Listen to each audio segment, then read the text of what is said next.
मित्रों नमो नमः। आज काव्य प्रकाश के प्रथम उल्लास में हम लोग काव्य प्रयोजन पढ़ेंगे। कल के वीडियो में हम लोगों ने मंगलाचरण पढ़ा था। इसके बाद आचार्य मम्मट काव्य प्रयोजन, किसी भी का ग्रंथ को लिखने के बाद मंगलाचरण करने के बाद उसका प्रयोजन देखा जाता है। तो आज उसके बाद तुरंत ममटाचार्य प्रयोजन लिखते हैं। प्रयोजन में यह कारिका लिखते हैं, काव्यम यशसे अर्थ कृते व्यवहार विदेशवेतर छते सद्यः पर निवृत्ते कांता सम्मित तयोपदेश युजे। अब इसमें देखिए, यह काव्य का प्रयोजन। कोई भी कवि हो, जब वो काव्य को ग्रंथ को लिखता है तो उसके क्या प्रयोजन होते हैं, उसके क्या उद्देश्य होते हैं, इसी को इन्होंने लिखा है काव्यम यशसे। काव्य जो होता है यशसे, यश के लिए होता है। पहला इन्होंने क्या लिखा, काव्य का यश के लिए लिखा जाता है काव्य। फिर अर्थ कृते, फिर दूसरा इन्होंने प्रयोजन दिया है अर्थ, अर्थात धन के लिए, अर्थ अर्थात धन के लिए। तीसरा है व्यवहार विदे, अर्थात राजा आदि के साथ किए जाने योग्य आचरण का, आचार का परिज्ञान के लिए। ठीक, तो यह व्यवहार के लिए। इसका अर्थ समझ जाइएगा कि राजा आदि के साथ जो इनका चौथा प्रयोजन है शिवेतर छतये, इनका चौथा प्रयोजन है शिवेतर छतये, अर्थात कि शिव, शिव इतर, शिव का अर्थ होता है, ये जो शिव है, शिव का अर्थ होता है मंगल, कल्याण, और इससे इतर, इतर का मतलब अमंगल हो गया। शिव से इतर, अब ऐसे ही समझ लीजिए आप लोग, शिव का अर्थ होता है कल्याण, ठीक, अर्थात मंगल होता है। अब शिव इतर, इतर का अर्थ होता है दूसरा या विपरीत, तो मंगल के विपरीत क्या हो गया, अमंगल हो गया ना, शिव इतर, ठीक, तो अर्थात अमंगल, अमंगल छतय, तो अर्थात जो कहने का भाव इनके कि अमंगल आदि के नाश करने के लिए, अमंगल आदि के नाश करने के लिए। ठीक, अब कहते हैं, तो यहां पर हम लोग चौथा लिख लेते हैं,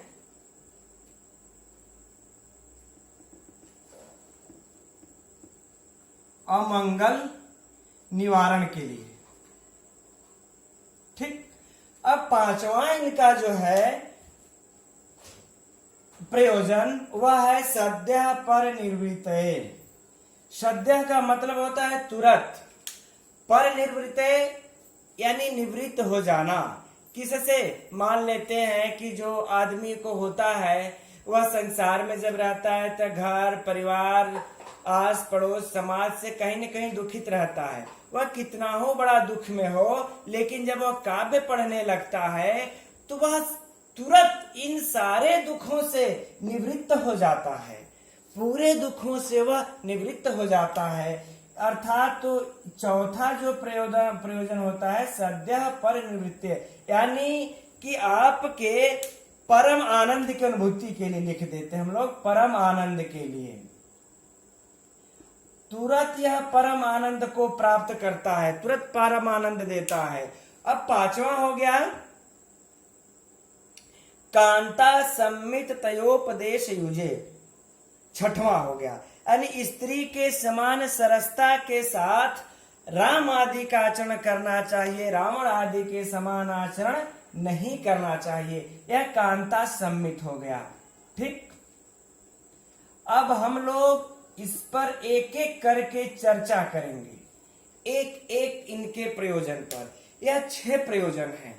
अब इसमें से जो परीक्षा के जो प्रश्न आते हैं उस पर भी हम लोग चर्चा कर लेते हैं। पहले तो यह प्रश्न आता है कि आचार्य मम्मट ने काव्य के कितने प्रयोजन बताए हैं। तो काव्य के कुल कितने प्रयोजन बताए हैं, काव्य प्रकाश में 6 प्रयोजन बताए हैं। महत्वपूर्ण प्रश्न।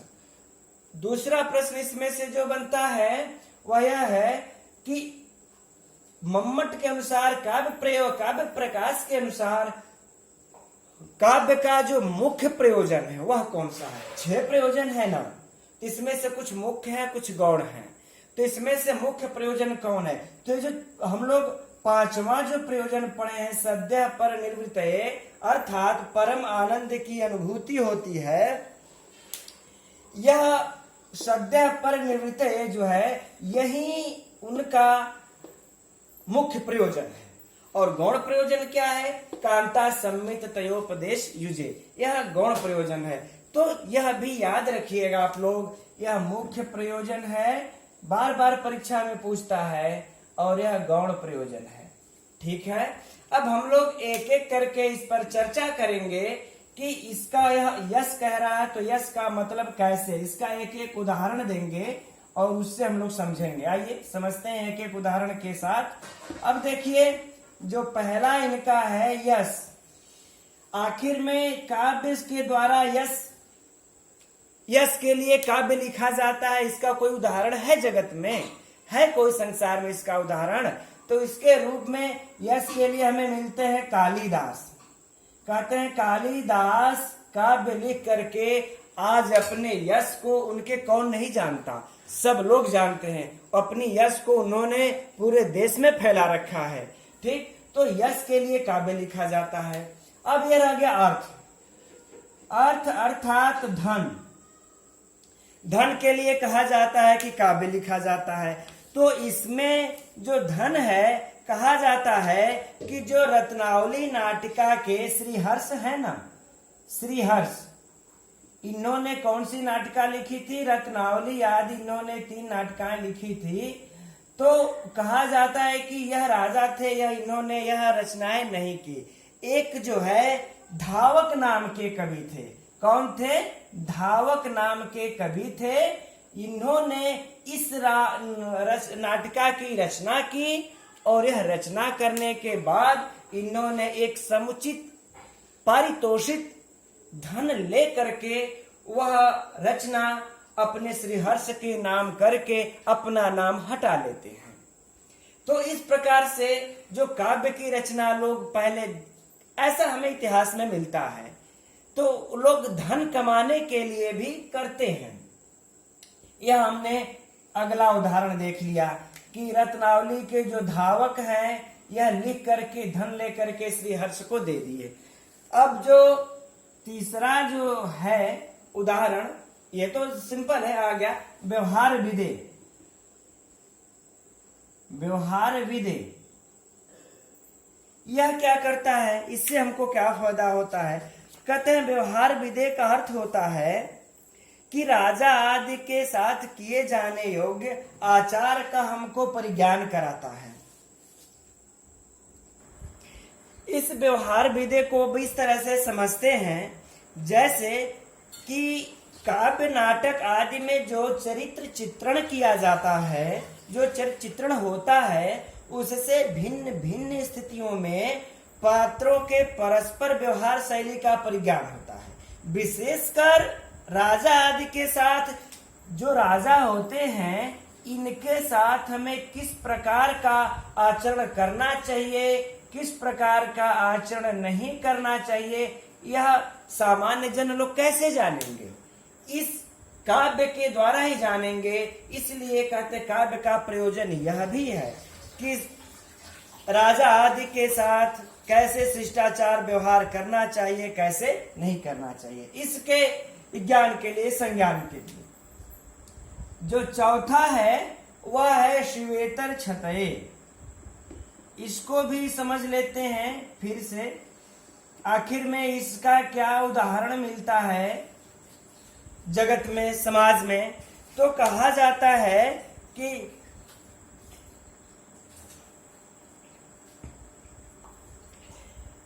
शिवेतर छत, जैसा हम लोगों ने कहा अमंगल के निवारण के लिए, इसका अर्थ क्या होता है? अमंगल के निवारण के लिए। ठीक ना? इसका उदाहरण देते हैं मम्मट। इसका उदाहरण मम्मट लिखते हैं, कहते मयूर का। इसका है एक मयूर नामक कवि थे। ठीक, इनको मयूर भट्ट भी कहते हैं। कहा जाता है कि ये मयूर सूर्य शतक की रचना किए थे। इनको कुष्ठ रोग हो गया था, ठीक है, तो इन्होंने सूर्य शतक, और इस मयूर कवि का हमें मात्र एक ही काव्य मिलता है, वह सूर्य शतक। कहा जाता है कि इनकी बहन ने खुद इनको कुष्ठ हो जाने का श्राप दिया था। एक कथा है, उस कथा को हम नहीं सुनाएंगे, आप लोगों का समय नुकसान जाएगा। बस इतना समझिए कि उनके श्राप दे देने के कारण मयूर भट्ट को कुष्ठ रोग हो गया था, और उस कुष्ठ रोग के निवारण के लिए यह नदी के किनारे जा करके प्रतिदिन एक सूर्य की स्तुति में एक श्लोक कहते थे। इस प्रकार से एक काव्य उनका बन गया, और उनका 100 श्लोक पूरा हो जाने के बाद उस सूर्य की कृपा से इनका जो कुष्ठ रोग था, जो अमंगल था, उसका निवारण हो गया। तो लोग जो काव्य की जो रचना करते हैं, शिवेतर छत्र अर्थात अमंगल के निवारण के लिए भी करते हैं। इसका उदाहरण के रूप में मम्मटाचार्य मयूर का उदाहरण देते हैं। अब आगे जो है हम लोग देखते हैं अगला पांचवा है सद्य परिनिवृत्तये।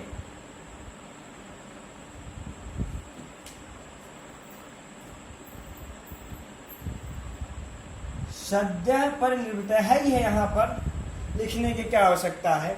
सद्य परिनिवृत्तये अर्थात कहने का भाव कि काव्य के निर्माण अथवा पाठ के साथ ही जो एक विशेष प्रकार के आंतरिक आनंद की प्राप्ति होती है, वह अलौकिक आनंदानुभूति की काव्य का सबसे मुख्य प्रयोजन है।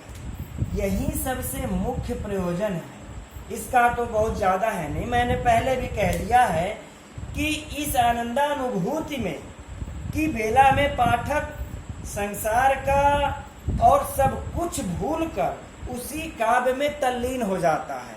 वह तुरंत जब काव्य को पढ़ने लगता है तो क्या उसको दुख है, सुख है, वह सब भूल करके उसी संसार में काव्य की जो दुनिया होती है, काव्य का जो संसार होता है, उसमें लीन हो जाता है, तल्लीन हो जाता है। इस प्रकार से उसको सारे दुख मिट जाते हैं। तो यही मम्मटाचार्य ने सद्य परिनिवृत्तये मुख्य प्रयोजन बताया है। अब इसके बाद एक और प्रयोजन मिलता है, छठवां प्रयोजन कांता सम्मित। अब इसके लिए हम लोग देखिए 3 शैलियों की बात करते हैं। ऐसे थोड़ी बहुत चर्चा पिछले वीडियो में भी हो चुकी है, लेकिन देखिए कि उपदेश की 3 शैलियां होती हैं। उपदेश की 3 शैली होती है।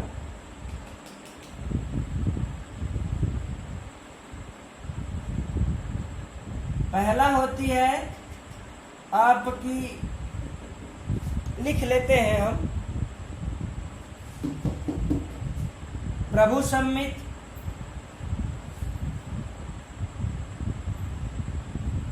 दूसरा होती है सुहृद सम्मित।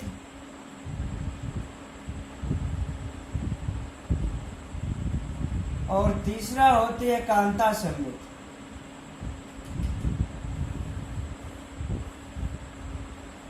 यह शब्द प्रधान होती है, यह अर्थ प्रधान होती है, और यह रस प्रधान होती है। ठीक, तो कहा जाता है कि 3 तरह के उपदेश की शैलियां। अब इसमें देखिए इनका उदाहरण क्या क्या है। ये जो शब्द है, यह देखिए जो कुछ आज्ञा दी जाती है, यह राजाज्ञाएं तथा राजकीय विधान के लिए होती है। यह राजाज्ञाएं और राजकीय विधान सदा शब्द प्रधान होते हैं।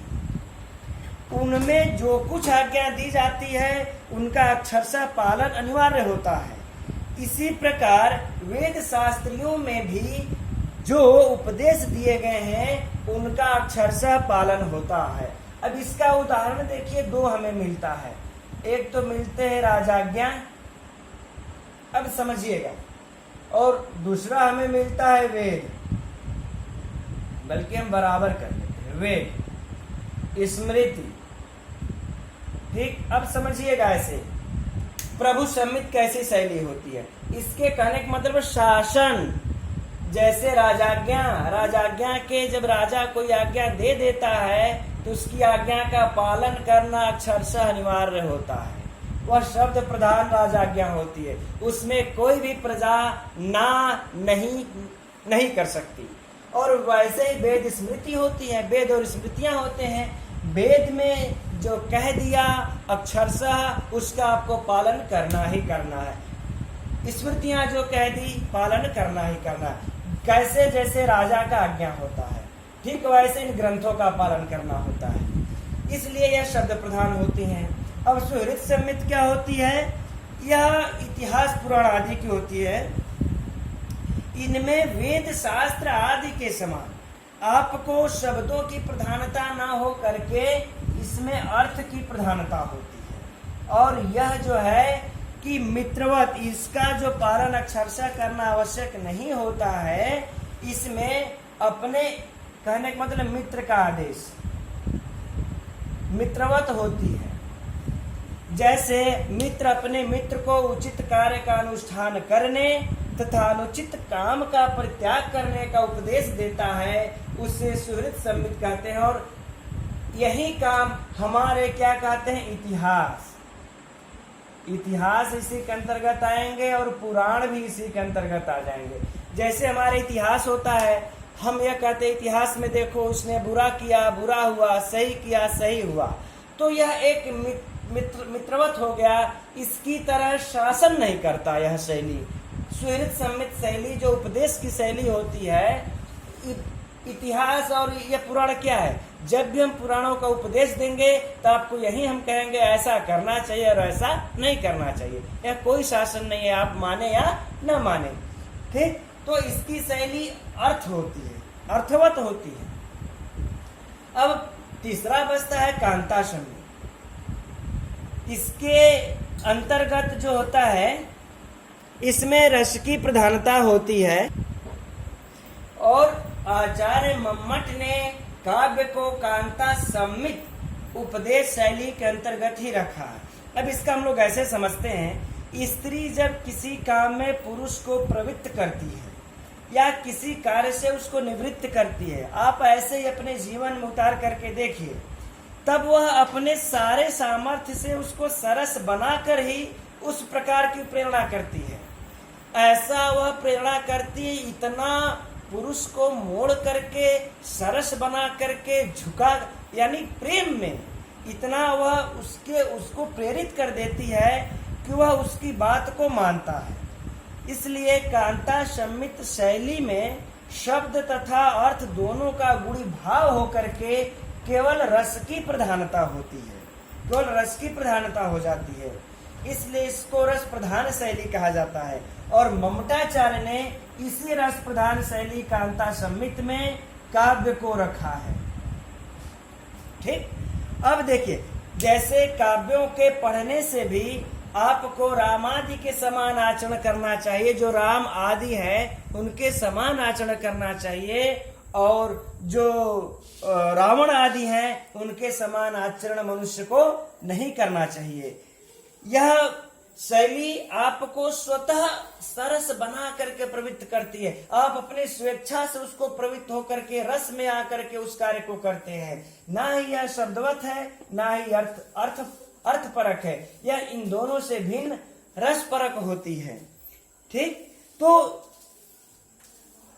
यह 3 प्रकार के उपदेश शैलियों में यह कांता सम्मित उपदेश शैली के अंतर्गत काव्य का प्रयोजन आता है कि आपको, अगर हमको बुरे कार्य से रोकना है किसी को, तो ध्यान दीजिए कि उसको आज्ञा करके, शासन करके नहीं रोक सकते, और इस मित्रवत के समान भी हम नहीं रोक सकते कि वो माने चाहे ना माने। लेकिन वहीं अगर स्त्री को अगर लगा दिया जाएगा तो इस भाव से उसको सरस बना करके कहेगी कि वो तुरंत उसको मान लेता है। उसी तरह काव्य भी है, किसी को बुरे कार्य से हटाना है तो इतना सरस बना करके कांता सम्मित के समान उपदेश देती है कि वह उस बुरे कार्य को छोड़ करके अच्छे कार्यों में प्रवृत्त हो जाता है। यह इनके 6 उपदेश हैं। क्षमा कीजिएगा, उपदेश नहीं, 6 इनके प्रयोजन हैं। यह इतने जो प्रयोजन की हम लोगों ने बात किया, यह तो देखिए मम्मट के प्रयोजन है। मम्मट ने काव्य के 6 प्रयोजन दिए, यह वे सब हैं। अब परीक्षा में हमारे विचार से इससे संबंधित कोई भी प्रश्न आएगा, आप लोगों से छूटना नहीं चाहिए। लेकिन हम लोग और लोगों के काव्य प्रयोजन को जान लेते हैं कि और लोगों ने कितने काव्य प्रयोजन बताए हैं। मैं पहले उसको लिख लेता हूं। मम्मट के साथ साथ, यह तो बाद में इन्होंने काव्य के प्रयोजन दिए थे 6, लेकिन इसके पहले भरत ने भी काव्य प्रयोजन दिए हैं। भरत ने, भामा ने, वामन ने। तो परीक्षा में यह भी कभी श्लोक दे करके पूछ देता है कि यह किस कवि के काव्य प्रयोजन है या यह किस ग्रंथ का काव्य प्रयोजन है। तो हम लोग उसके भी एक एक श्लोक को देख लिया जाए जो जो और कवि लोग काव्य के प्रयोजन दिए हैं। तो भरत ने जो काव्य प्रयोजन लिखे हैं, यद्यपि इन्होंने लंबा लिखा है, मैंने पूरा नहीं लिखा।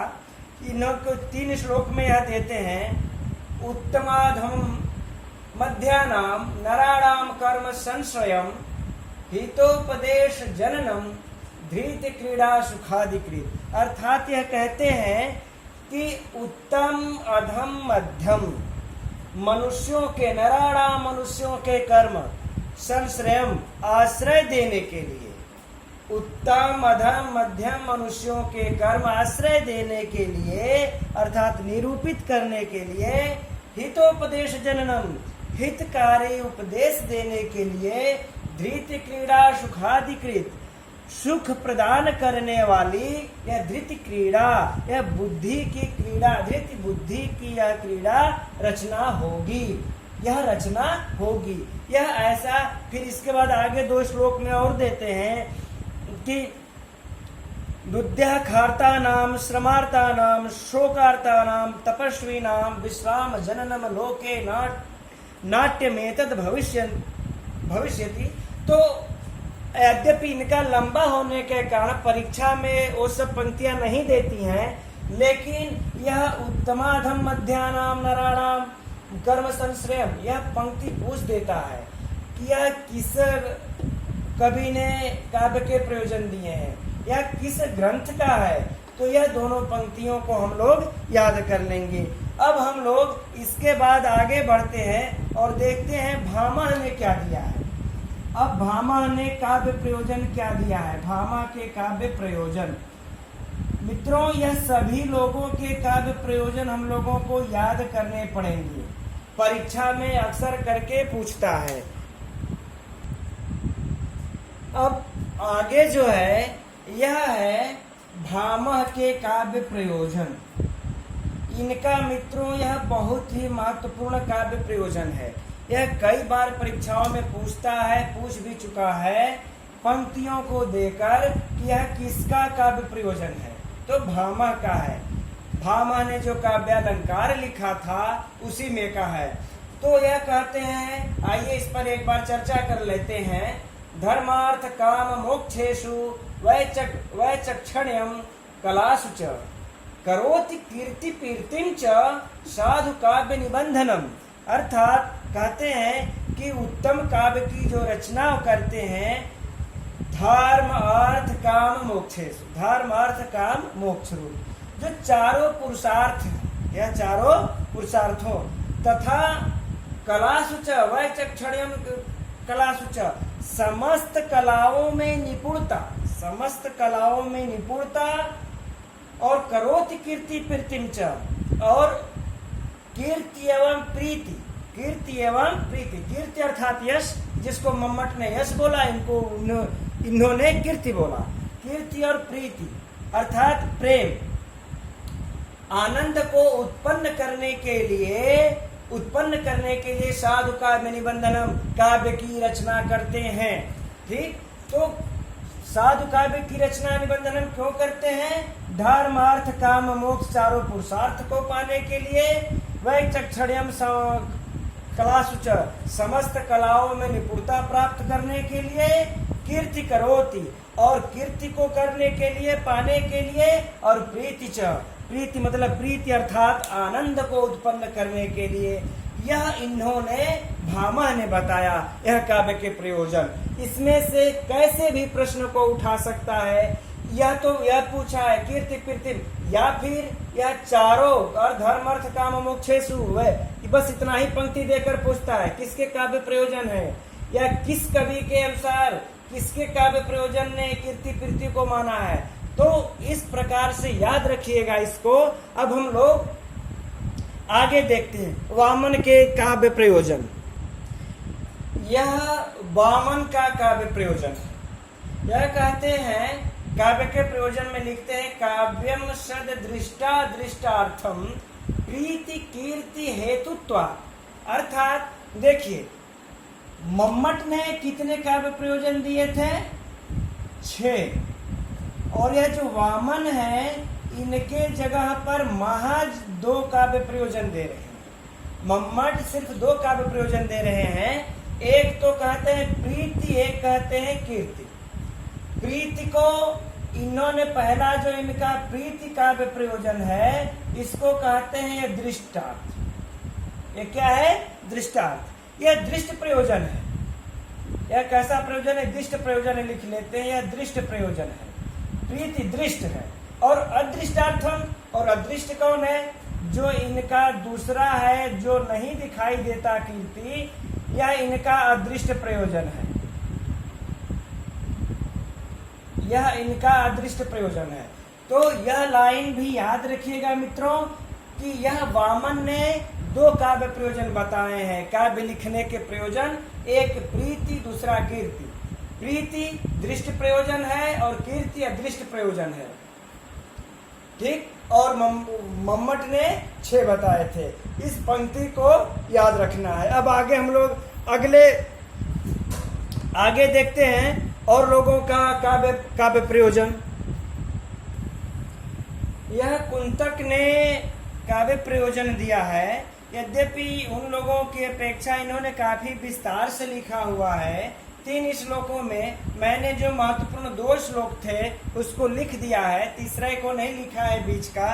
इन्होंने अपनी प्रथम उनमें इन्होंने वक्रोक्त जीवितम के प्रथम उन्मेष में लिखा है। ठीक 3-5 में लिखा है। 3 से लेकर के 5वीं कारिका में लिखते हैं, अर्थात तीसरा, चौथा और 5वां, यह 3 कारिकाओं में लिखते हैं। मैंने तीसरा और 5वां लिख दिया है। यह दोनों महत्वपूर्ण कारिका हैं जो पूछता है। तो ये कहते हैं धर्मादि साधनोपाय सुकुमार क्रमोदित काव्य बंधो भिजाता नाम हृदयाह्लाद कारक चतुर्वर्ग फलास्वादमप्यतिक्रम्य तद्विदाम काव्यामृत रसेनांत चमत्कारो वितन्यते। यह कहते हैं कि धर्म आदि साधनोपाय, कहते हैं कि धर्म आदि का अर्थात और अर्थ हो गया धर्म अर्थ का मोक्ष, यह साधन है, उपाय है। सुकुमार क्रमोदिता, सुकुमार अर्थात सरस ढंग से कहा गया, उदिता कहा गया, सुकुमार सरस ढंग से कहा गया। काव्य बंधो अभिजाता नाम अर्थात श्रेष्ठ कुल में जो उत्पन्न होते हैं उनके लिए हृदय आह्लाद कारक, अर्थात कहते हैं कि जो श्रेष्ठ कुल में काव्य की रचना जो है अभिजात श्रेष्ठ कुल में उत्पन्न राजकुमार आदि के लिए सुंदर एवं सरस ढंग से कहा गया। धर्म अर्थ आदि का मोक्ष की सिद्धि का ही सरल मार्ग है। यह इसके पहले श्लोक कारिका का इनका अर्थ है। फिर कहते हैं वो चौथी कारिका तो है व्यवहार परिस्पंद सौंदर्यम व्यवहारी भी सत्काव्याधिगमादेव नूतन औचित्य माप्यते। तो उसको हम लोग छोड़ देते हैं। अब बढ़ते हैं 5वें में। कहते हैं चतुर्वर्ग फलास्वादमप्यतिक्रम्य तद्विदाम। कहते हैं कि सबसे बड़ी बात यह है कि जो सहृदय होंगे उनमें चतुर्वर्ग फल प्राप्ति से बढ़कर आनंद काव्यामृत सेनांत चमत्कारो वितन्यते, कहते उनसे बढ़कर आनंद अनुभूति रूप चमत्कार उत्पन्न होता है, इसलिए जो है कि काव्य की रचना करते हैं। खैर अर्थ आप लोग याद करना चाहेंगे तो ठीक है, नहीं तो यह पंक्ति को तो जरूर ही याद कर लीजिएगा। यह कुंतक का काव्य प्रयोजन है जो परीक्षा में पूछता रहता है पंक्ति को देख करके कि यह किनका काव्य प्रयोजन है या किस ग्रंथ का है। तो यह वक्रोक्ति जीवितम में है, इनकी तो जो रचना है वक्रोक्ति जीवितम, आप लोग जानते ही होंगे। अब हम लोग आगे बढ़ते हैं मित्रों, यह दो काव्य प्रयोजन और हैं। एक तो विश्वनाथ के काव्य प्रयोजन है चतुर्वर्ग फल प्राप्ति सुखादल्पधियामपि। यह जब हम लोग साहित्य दर्पण पढ़ेंगे तो उसमें आया है, उसमें इसका व्याख्यान हो जाएगा कि चतुर्वर्ग फल प्राप्ति ही यह काव्य प्रयोजन को मानते हैं, काव्य का प्रयोजन मानते हैं। इसके बाद रुद्रट के काव्य प्रयोजन है। यह यद्यपि 3 श्लोकों में लिखे हैं, लेकिन मैंने ऊपर का एक ही श्लोक इसमें लिखा हुआ है। ननु काव्येन क्रियते सरसानाम वगमश्च चतुर्वर्गे लघु मृदु नीरसेभ्यस्ते ही त्रय संति शास्त्रेभ्य। तो इसको भी आप लोग याद कर लीजिएगा। वैसे ये इतना इम्पोर्टेंट नहीं है, फिर भी एक बार पढ़ लीजिएगा, हो सकता है कि आप पूछ दे। अब आगे हम लोग अब काव्य के प्रयोजन के बाद अगले क्लास में, कल वीडियो में हम लोग काव्य के हेतु पढ़ेंगे। आज सारे लोगों का, इतने लोगों को काव्य प्रयोजन यदि आप लोग याद कर लेते हैं तो हमें पूर्ण विश्वास है कि इससे बाहर से क्वेश्चन काव्य प्रयोजन से नहीं पूछ सकता, और आप लोगों से इतना याद कर ले तो कभी मिस नहीं होगा। अब कल हम लोग काव्य के हेतु पढ़ेंगे इसी प्रथम उल्लास में 3री कारिका। तब तक के लिए मित्रों नमो नमः।